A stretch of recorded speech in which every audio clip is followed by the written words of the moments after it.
Vitalii Tymchyshyn finished his master degree at the Shevchenko National University of Kyiv in theoretical physics in 2011. And then he defended his PhD in 2017, also, of course, in theoretical physics at the Bogolubov Institute for Theoretical Physics. He currently works in Kyiv Academic University as research engineer and also as a researcher in Bogolubov Institute for Theoretical Physics. He also is a developer at Samsung R&D Institute of Ukraine. And he even finished the biochemistry master at National University of Kyiv in 2018, in addition to the theoretical physics. Vitalii is has very profound experience in machine learning, and today and tomorrow he will give you a very nice introduction in classics methods of it. So with this, I give the word to Vitalii, please.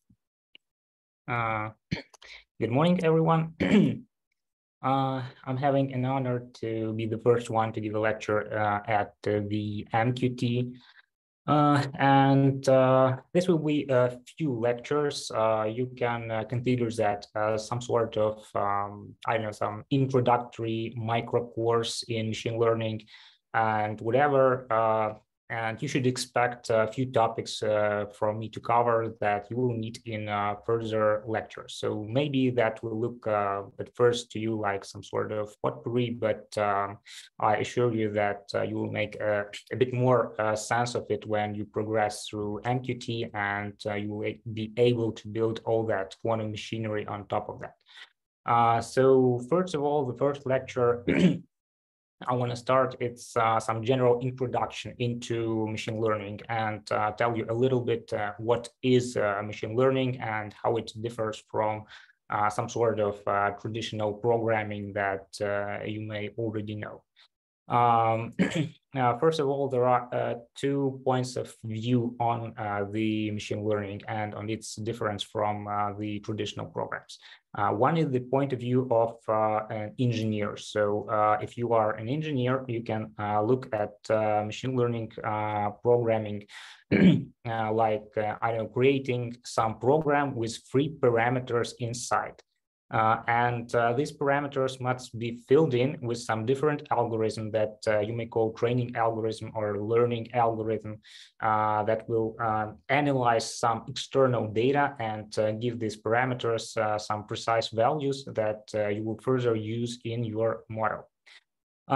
What it means. So for example, consider you want to make some application that tells you if you are eligible to get, I don't know, some driver's license, for example. And if you are in Ukraine, you should have 18 years or more. So your program may look like, so you are doing some if, and you are checking your age is greater or equal than 18. And you write that, that yes, everything is okay. Else, you say, no, it's not okay. This is quite a standard approach that you will take to writing the program. So you are just writing some definite rules, and program works according to these rules. But if you are a machine learning engineer, you will do a little bit different. Instead of writing definite number here, you will write some sort of parameters, say A. And you will say, that's my program, that's my model that works and defines whether you are eligible or not to get a driver's license. But without value of A, of course, it wouldn't work. So where do you get this A? You write a separate algorithm, a training algorithm that analyzes some data. For example, you have a database of all issued driver's licenses. So you have a big database and you put it through an algorithm that defines you this A. So you perform training. For example, you scrape all the database and you check for, I don't know, ages of the drivers that that got their driver's licenses, and you pick up, I don't know, the smallest value that you find there and you plug it as A. Okay, what has changed? What is good? What is bad? As I always tell my students, there are no solutions that are absolutely good or that are absolutely bad. So everything has some pluses and some minuses to it. So what is a plus of traditional program? It runs out of the hand. So as you started, it starts doing its job and it does its job very well. Machine learning algorithm will need you to get some data and to perform some processing of this data, namely training or learning of the algorithm. But on the other hand, there is a big plus to the ML algorithm. Why? If anything changes, for example, the program I wrote with definite 18 is good for Ukraine. But if you are living in the USA, for example, in some states, you are eligible to get driver's license starting from, say, 16 years old. So you may want to use a different number. You don't want to use 18, you want to use 16. And with traditional program, you will need to rewrite your code. What you need to do with the machine learning algorithm, you just need to get a new database. You plug it into your training algorithm and you get a new value for A. So you don't rewrite any code, you just restart it. And that's a big plus for machine learning algorithms. So what we are expecting from them?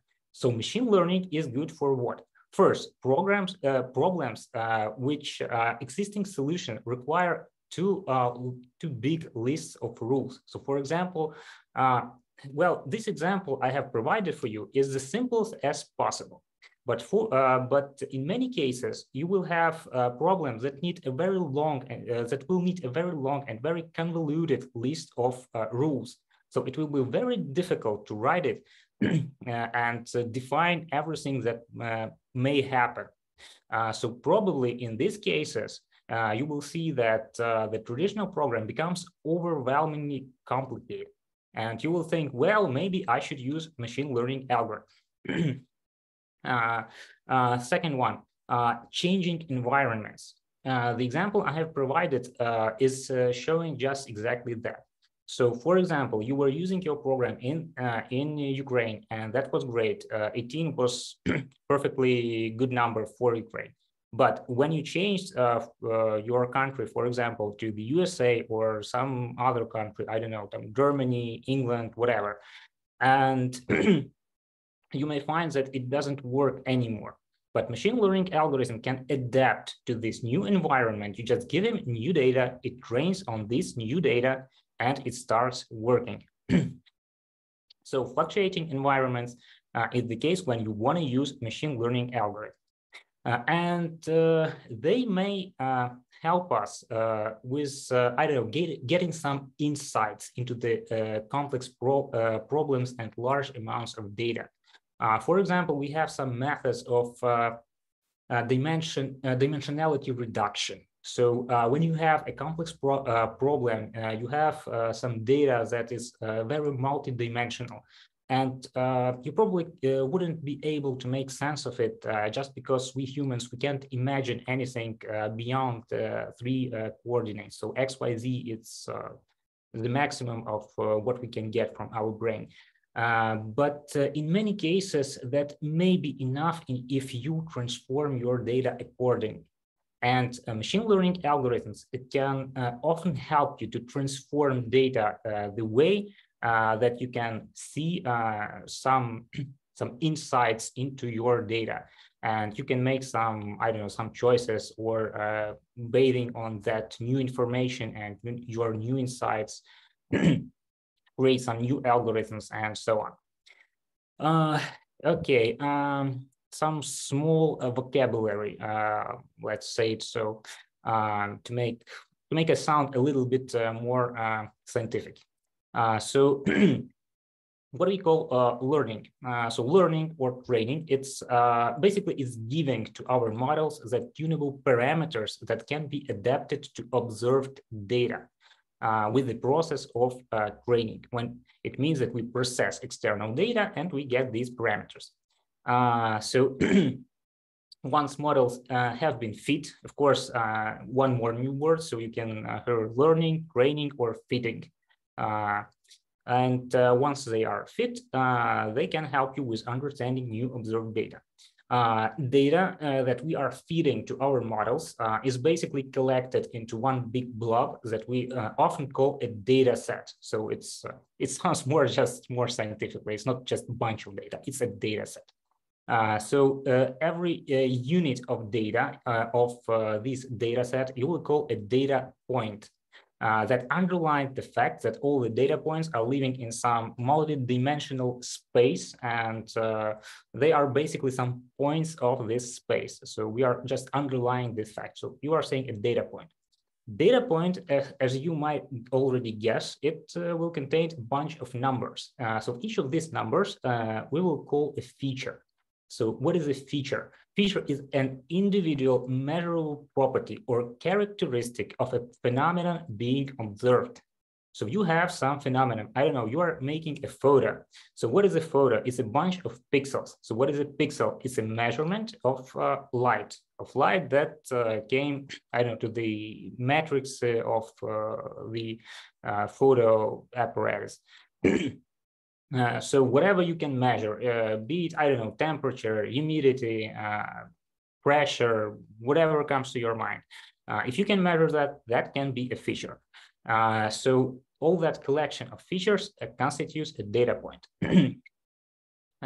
Okay, one more thing I wanted to mention, and already forgot about it. So I told you there are 2 points of view on machine learning. The first one is the point of view of the engineer. I have just introduced you into that. So it's creating some programs with free parameters that you are filling later with some additional training algorithm. That's okay. And the second one point of view is the point of view of a mathematician. So you can perfectly consider any program as some sort of function. So mathematician would say, so let's say we see all the functions. I'm a bit hesitating to call that set because it may not be a set, but let's just draw it this way. So all the functions. And inside all this, and within all these functions, there is this one function that you want to get. So that's a perfect program or a perfect function that will give you the exact result you want to get. And we are trying somehow to find it. How do you find that? Well, we cannot consider all possible functions that exist in the world. That's too much. We can do just a little bit, because whenever we are calculating something, we always get a finite number of results. There's an infinite number of functions. They are uncountable. There is really many functions, as you might guess. And of course, we can't get so many into our model. We just can get some bare minimum. And we create some sort of model. So these parameters that were free in our program are basically some indices that are indicating which function of the set of models we took we are considering. It may be, I don't know, linear functions, and your parameters will be k and b, and your functions will be kx plus b. That's okay. It may be some other functions, so that depends. In the case of driver's license, you might consider functions if your age greater or equal some a. That's perfect function. It takes some natural number in, and it throws you away 0 or 1, depending on the on whatever this greater or equal sign evaluated. So this is a set of our models, and basing on our data, we have a set of models. We are taking some data, and we are searching within this model the one that is closest to our perfect target. And we will see this idea reiterating through our course. So when we progress through, you will see this idea emerging more and more. So this is a mathematician's point of view. So you are considering some subset or some set of functions. You are calling them models. So that's functions you just want to work with. You define them. They are indexed. They have some indices. You can navigate through this set with these indices.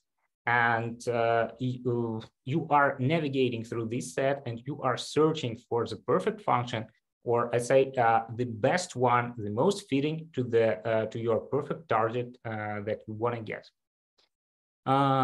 Okay. A little bit about types of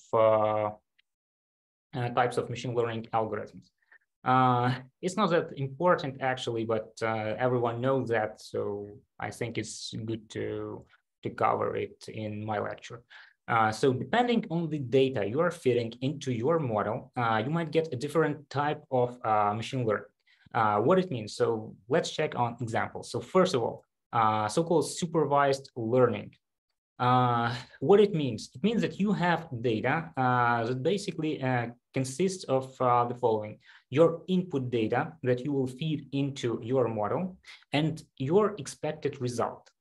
So that's some sort of examples. You are telling machine, you know, I want when you get something like this, I want you to return that.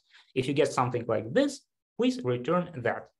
For example, I don't know, you have a bunch of photos and you want to detect whether there is a cat in the photo. So probably you will have a bunch of photos of cats and you will have a bunch of photos of, I don't know, some different stuff. And with each of these photos, you can connect true or false, so whether there is a cat or there is not. And when you are training your algorithm, you are basically passing them into your algorithm and you are saying, well, if you see this photo and or something that is similar to this photo, please return me true, because I know there is a cat, please return true. You are passing some photo of, I don't know, a dog, and you are saying, please return to me false. There is no cat on this photo. So that's so-called supervised learning. And we will cover its subdivides, its further subdivides into two sub-branches. One is called classification and one is called regression. And I'm basically planning to cover at least one method from both of them within the 4 hours I have during MQT. So and what is the difference? Basically not such a big difference. Classification means that your labels or your results that you are expecting are basically a discrete categories. So for example, as in case of the cat, so you either have a cat or you have not, so it's discrete. Or you may be detecting an animal on the photo. So you have much more labels, but they are all discrete. So a cat, a dog, whatever. Regression is basically the same, but your labels are continuous. So you are expecting some real number from that. For example, you are putting, I don't know, humidity, temperature, is it sunny or not? Well, basic weather data you have into machine. And you are expecting machine to say tomorrow you will get, I know, 22 grads centigrade. It will be, and you can see that it will be warm. So you are getting a real number, a temperature. And this is a classification problem. There are many examples of this kind of k-nearest neighbors, regression, for example, linear and logistic regression. With classification, we can progress with support vector machines. We'll have a lecture on that. A very nice method, decision trees and random forests, and of course, neural networks. They can perform both classification and regression for you. Well, depending, of course, on their internal architecture. This is a small example that shows you the problem of classification. So the simplest case is so-called binary classification, when you have two classes and you are trying to classify something. And this is the case that shows you a bunch of photos of dogs and muffins. And it's just to show that this problem is not so easy as you might expect on the first glance. We have just two classes and what are that? But you see that even for a human, it's hard to understand what is what. So probably you would expect that even neural networks will have some problems with that. Unsupervised learning. That's the case when you have bird data, but you don't have any labels connected to it. You may wonder how that's possible. But I want to just give you a simple example of a method from this class. So it's called clustering. I don't expect it to cover in our micro course, but anyway, I'll show you. So what how it looks like.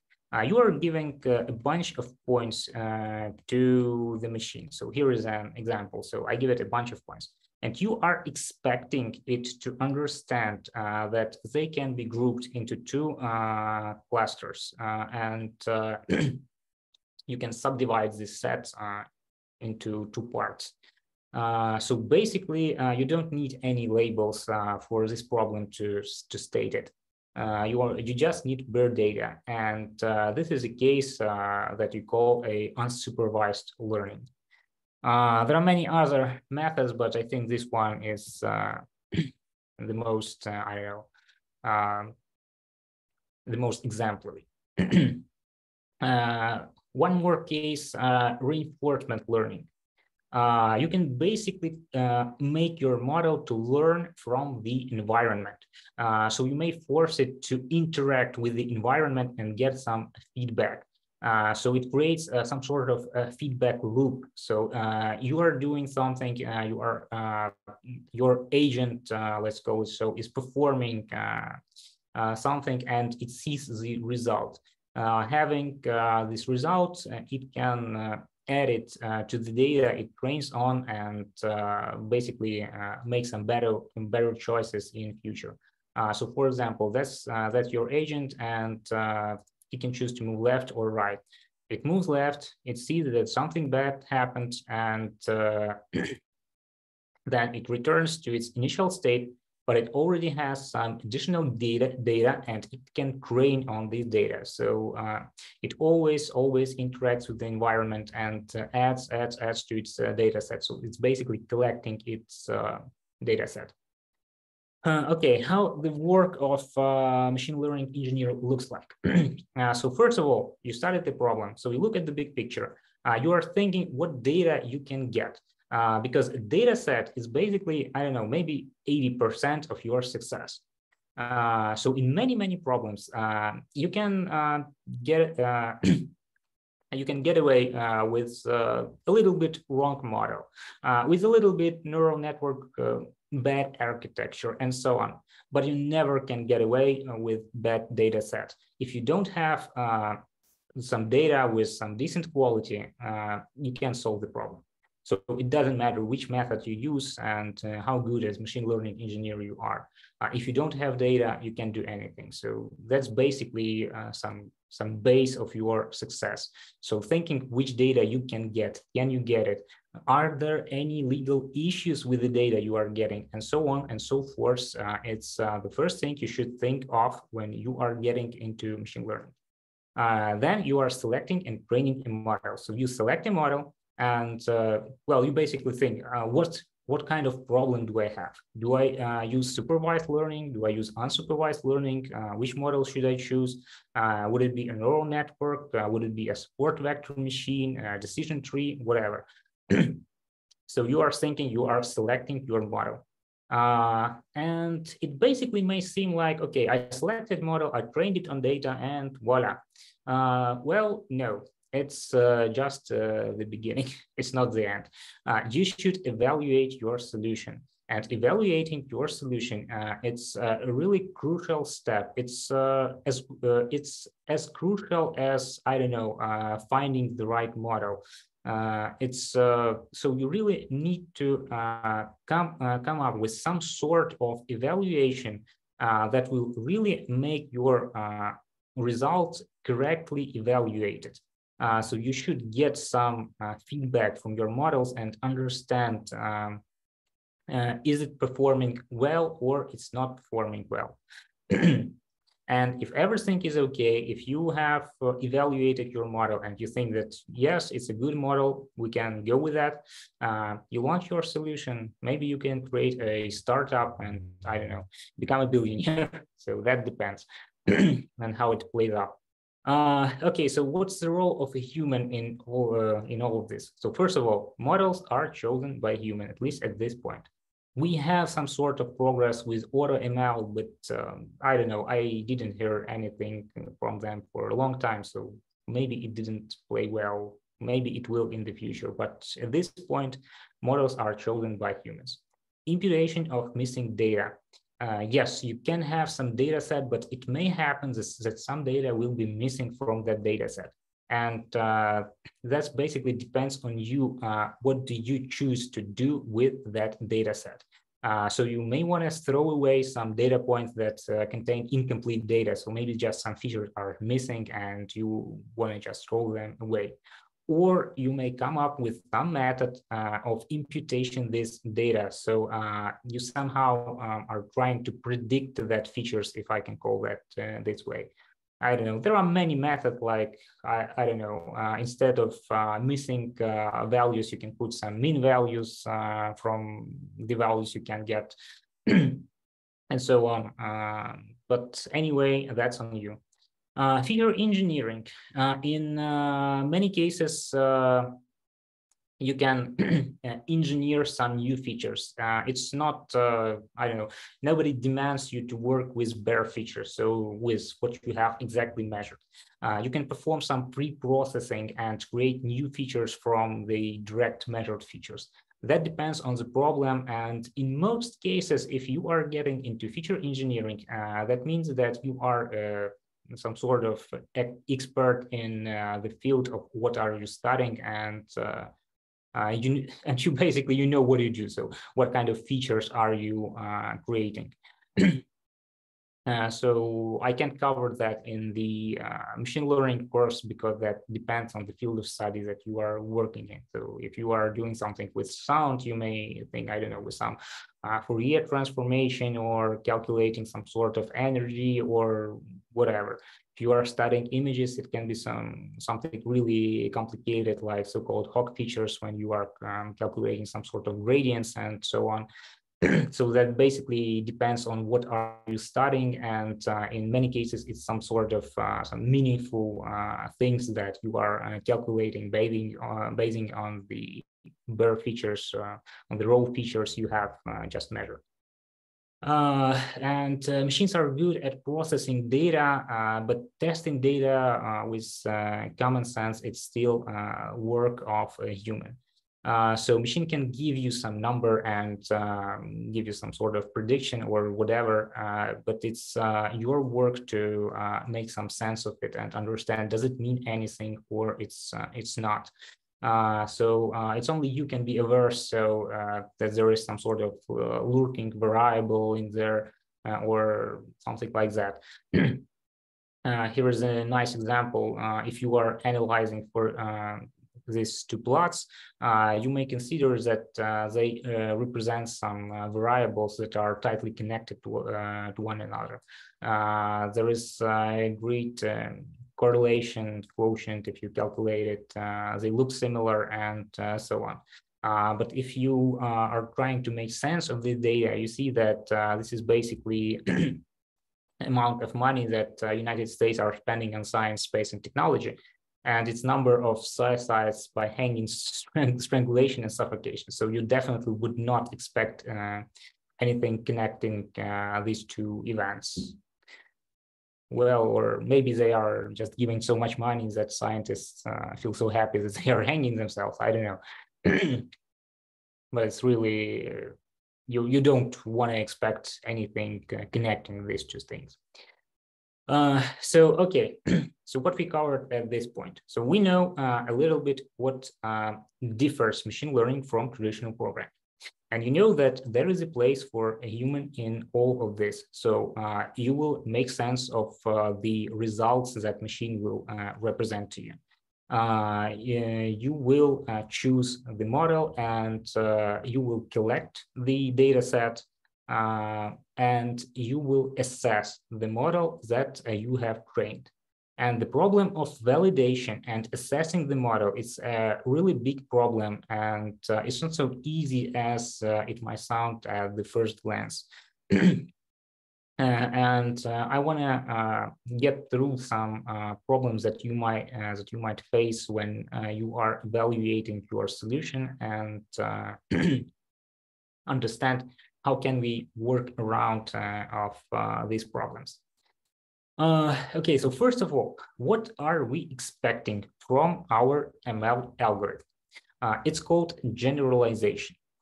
So we are expecting that it generalizes. So it's model's ability to adapt properly to new, previously unseen data. When you are collecting a data set, you will never collect all possible inputs in the world. So it's not possible. If you are detecting cats, you can make photo of few cats, but you can't make photo of every cat in the world. So it's not possible. So what you want from your model is some sort of imitating that understanding of what is a cat so that it can detect it on any photo of any cat. So that's what you're expecting. And this is called generalization. And first of all, when you are testing your model, you want to test it that it generalizes properly. That's why you see this big sign here that tells you never ever validate your model on a training set.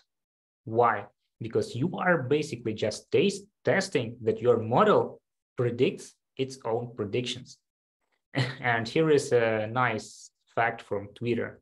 So you can't validate a model by showing that it predicts its own predictions. Sounds obvious, but people routinely try. And yes, that's true. So many people do that. It's a very common mistake, and it would be really great if you avoid this mistake and you don't evaluate your model on a training set. So you need some separate set, and we call it validation set. So what we want to do, we want to test our model on some inputs it has never seen. This is the only way to test that it generalizes properly. So we want to show it some inputs that it didn't see, and we want to check if it works correctly on that inputs or not. We don't really care how it works on training set. We care how it works on validation set. Because working on some values it was trained on, of course, it will perform good in most cases. But how would it perform on the validation set, on the data it haven't seen? Well, that's the first question we want to answer. Okay, now how do we get that sort of validation set? So in most cases, you will have some big data set, so a big chunk of data. And you are splitting that chunk of data into two parts. So one part for training, one part for testing. How can you do that? Simplest approach called whole set. You are just taking some part for training. In most cases, that will be 75%, and you are leaving 25% for testing. That's why it's called whole set. So you are holding that 25% for later.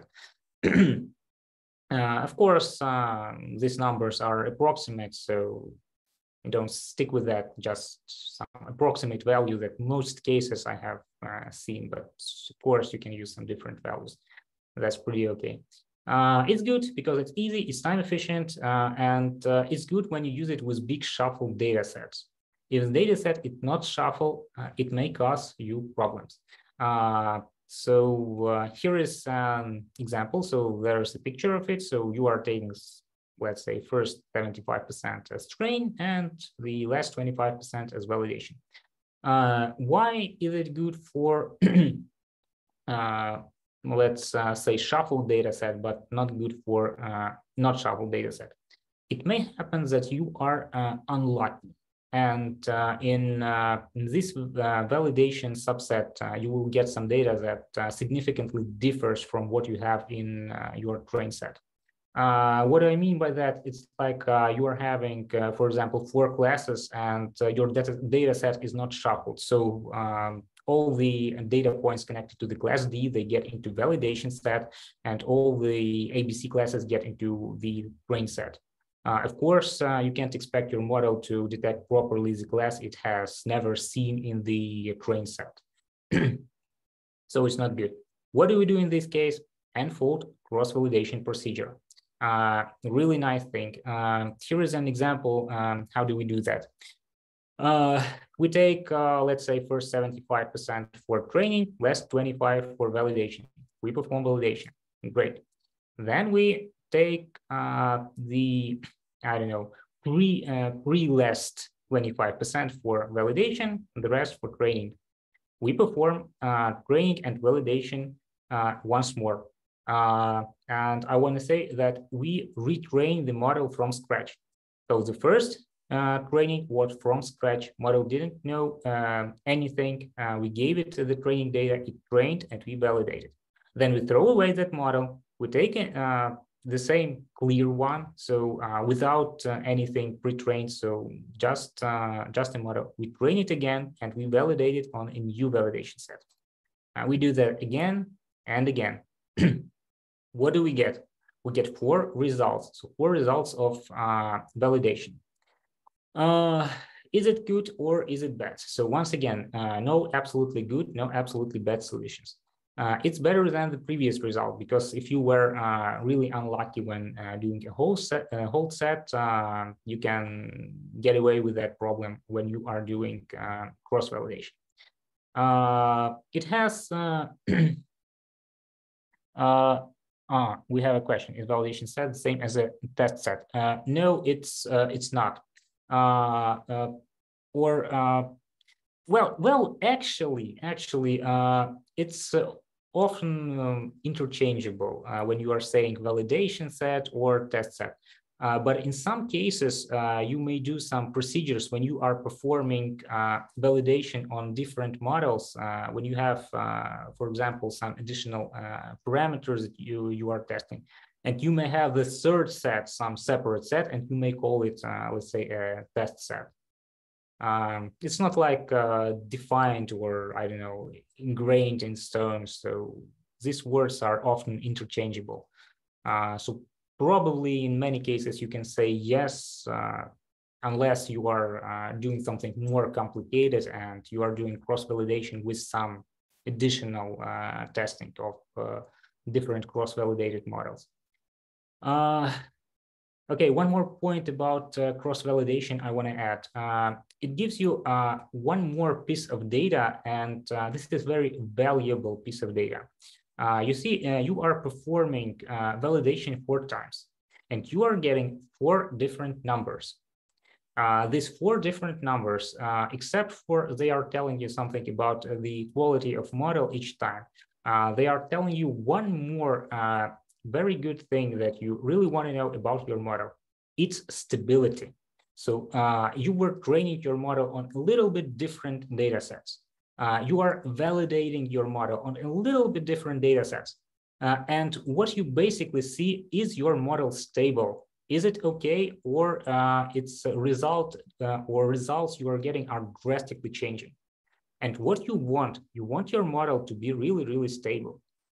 Why? Because it's not good if you are getting, let's say, 99% on your validation set, but then you add 1 data point to your training set and it falls to 50%.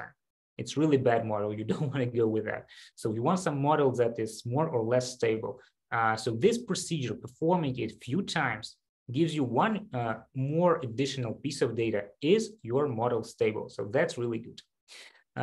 Of course, you are paying some price for it. It's more time consuming because you need to do all the procedure a few times.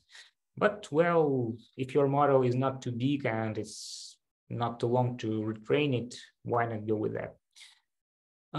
Okay, that's a cross-validation example.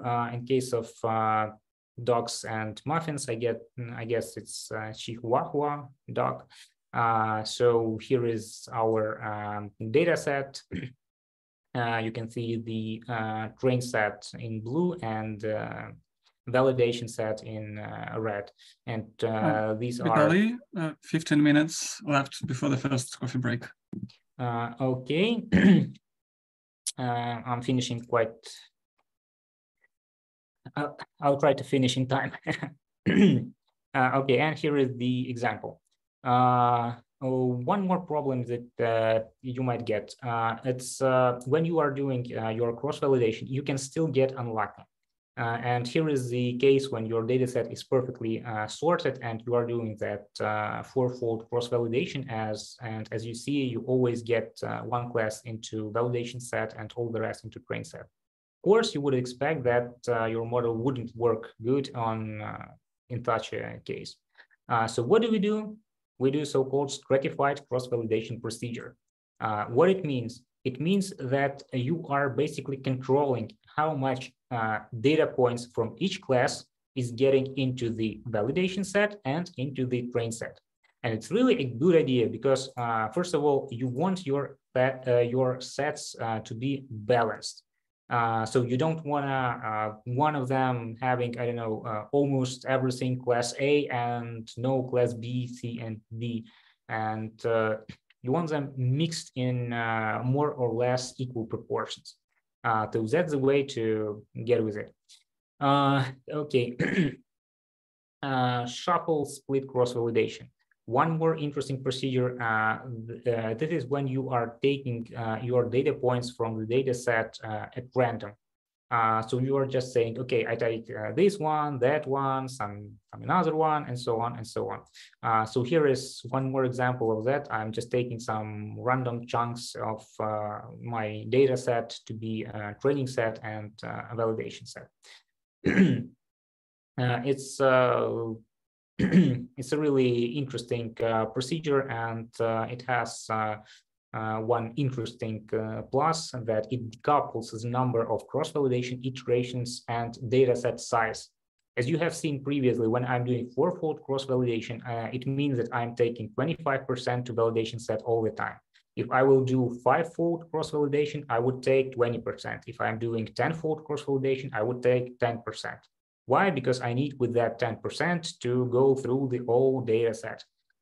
Here we are taking some random parts and we don't need that. So I can take, for example, 10% to the validation set, but I'm not obliged to do 10-fold cross-validation. I can do 4-fold cross-validation, 3-fold cross-validation, whatever I want. So that's a good part. Group k-fold cross-validation.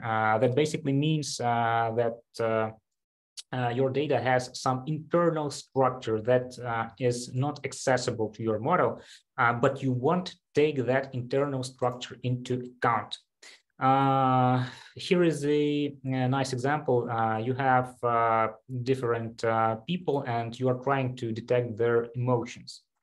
So what basically gets machine? It gets a photo, and it gets the expected result. So whether the person is smiling or it's not. But there is some additional piece of data that is inaccessible to the model at this point, but you can clearly see it. These photos can be grouped based on the person that they are representing. Why am I thinking so much of it? Well, because you don't want your model to stick to some personal features of the individual it is considering. So what do I mean by that? When you are creating your validation set, you want to get into that set some person that it has never seen before on your training set.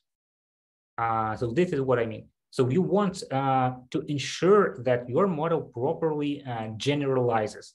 What it means? It generalizes, it means that it can recognize emotion of any human being that you are showing to it. And to check that fact that it will recognize any human that it has never seen, you should create your validation data set in some in such a way that it contains humans that it didn't see. So so when you are grouping this photo based on the person they are representing, these are groups, and you should consider these groups when you are performing your validation. And in this case, you want some groups to take them away and put them into your validation set. When doing shuffle split cross-validation, do we use all data points from data set by choosing randomly or left unused as shown with white? Yes, we can left unused as shown in white. So you are, by any means, you're not obliged to take the whole data set. You can take just part of it, and that's pretty okay. So that's one more plus to that method, because you don't need to use the whole data set, you may use just part of it. If your model works with that, it's pretty okay. Okay, 10 minutes left. Let me quickly get through a few more points I wanna show you. First of all, metrics for classification and regression. There are a few formulas in here, but basically, I think you can find them in Wikipedia or check a little bit later my presentation. But what I want you to say here, it's really complicated to get some numerical result that ensures that your model is good. So even in the simplest case of binary classifier, what you basically are getting, it's 4 numbers. We call them true positive, false negative, false positive, and true negative.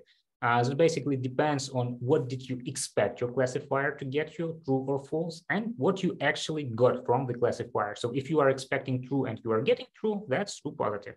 If you are expecting false, getting false, that's true negative. And in the case when you are expecting false and getting true, that's false positive. So if it gets you true, it's positive, but it's false because you were expecting false. And from these 4 numbers, you want to somehow construct one number that will tell you that one model is superior than another model. And it's really, really complicated if you think about it. So we can squeeze it into 2 numbers like precision and recall. So for example, if it's classifying some items, you might ask how many selected items are relevant. It means when it tells you that's true, I have selected this item, what is the probability that this item is really true?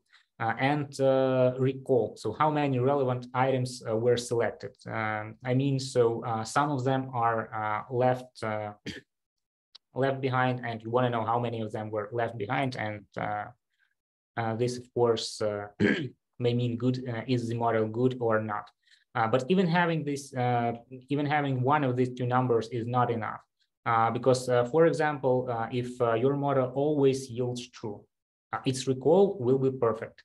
Why? Because it's perfectly takes all the relevant items and returns it to you. But this model is, of course, garbage because with relevant items, it takes all the rest. So all irrelevant items. So you don't want that. And the more you may create a model that takes one unique input that is the most probable, returns true and false to everything else. You will get perfect precision 1, but very bad recall. So these are 2 numbers, and we still can squeeze them into 1 number. That's a really big problem. For working with data set, and even in case of imbalanced data set, we are trying to use so-called F-score. So here you see the formula. So we are trying somehow to connect them to get 1 number. Why do we need 1 number? We want to compare our models. So we want our models to be comparable, and of course, we need 1 number for them to be comparable. Here is the example. I guess it's the last one I can show to you. It's a binary classifier. So what you're seeing here is basically, this is the x-axis. This is the x-axis. This is one feature we have. So this is one feature.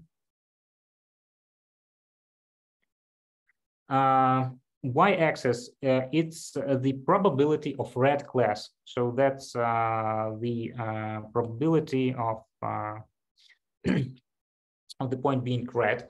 And this red curve that you see, that's the estimated probability by our model. So it's estimated that if my value of the feature is, let's say, right here, it has a very low probability of being red. If the value of my feature is here, it has a very high probability of being red. And we can basically take a bunch of these models. So what I'm doing now, I'm setting some sort of threshold. So I'm setting some sort of threshold that will tell you which points, when it gets some data, when it gets some input, it should classify to the red class, and which points it should classify to the blue class.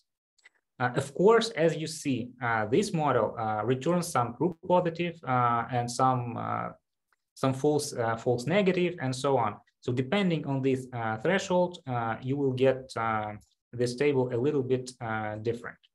Well, it's a really nice case in that sense that these classes are nicely separated, but let's say they are not so nicely separated. So blue points are getting a bit here and there.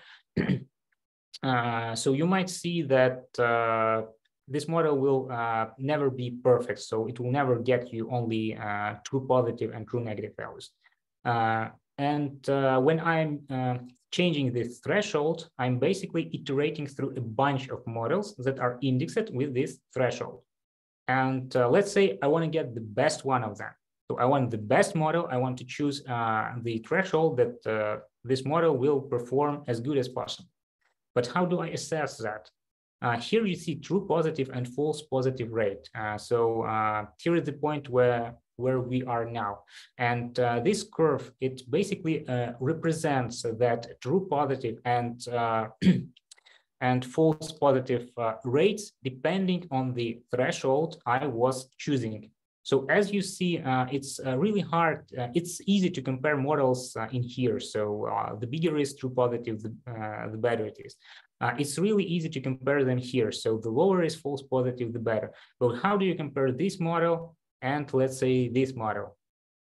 So one is better in terms of true positive rate. The other one is better in terms of false positive rate. And it's really hard to assess that. And basically, when you are solving this kind of problem, you should always keep in mind such a thing like business metrics. So that's what you expect as a result. So what do I mean by that? For example, your model is detecting, let's say, cancer. So what is worse when your model tells to the patient it has cancer but it hasn't, or worse is when it tells him that he's okay but he has cancer. Of course, you will better go with the first option. So, okay, let the model sometimes make mistakes and say to healthy patients that they have cancer. They will check up with some doctors and they will find out that our model made a mistake. That's okay, because if you go with the other option, you will get some patients, they will think that they are pretty okay, but time passes and they will die. So that's not good. On the other hand, if you are creating some model that is testing some things on a conveyor belt, you will probably better go with the option that says that goods detail is bad and throw it away than with the model that is letting the bad detail to get through the conveyor belt. Why? Because if you are using bad detail, let's say when constructing an automobile, you will get bad car and this car will break in a decent amount of time. And when it breaks, you will need to repair the whole car. It's costly, it's no good. So you will better go with the option that you are sometimes throwing away some good details, but you never let some bad part of the car to pass on that conveyor belt. So that's your business metrics, and that's the thing you should always think about when you are creating that testing for your model. So it's a really complicated thing, and you should always keep that in mind. So there is some end goal that you want to reach. Okay, as I'm seeing, it's probably I have used up all my time, so it's maybe a good point to stop. Yes, thank you, Vitalii. We should make a small coffee break for like 10 minutes, and in 10 minutes we continue. Okay.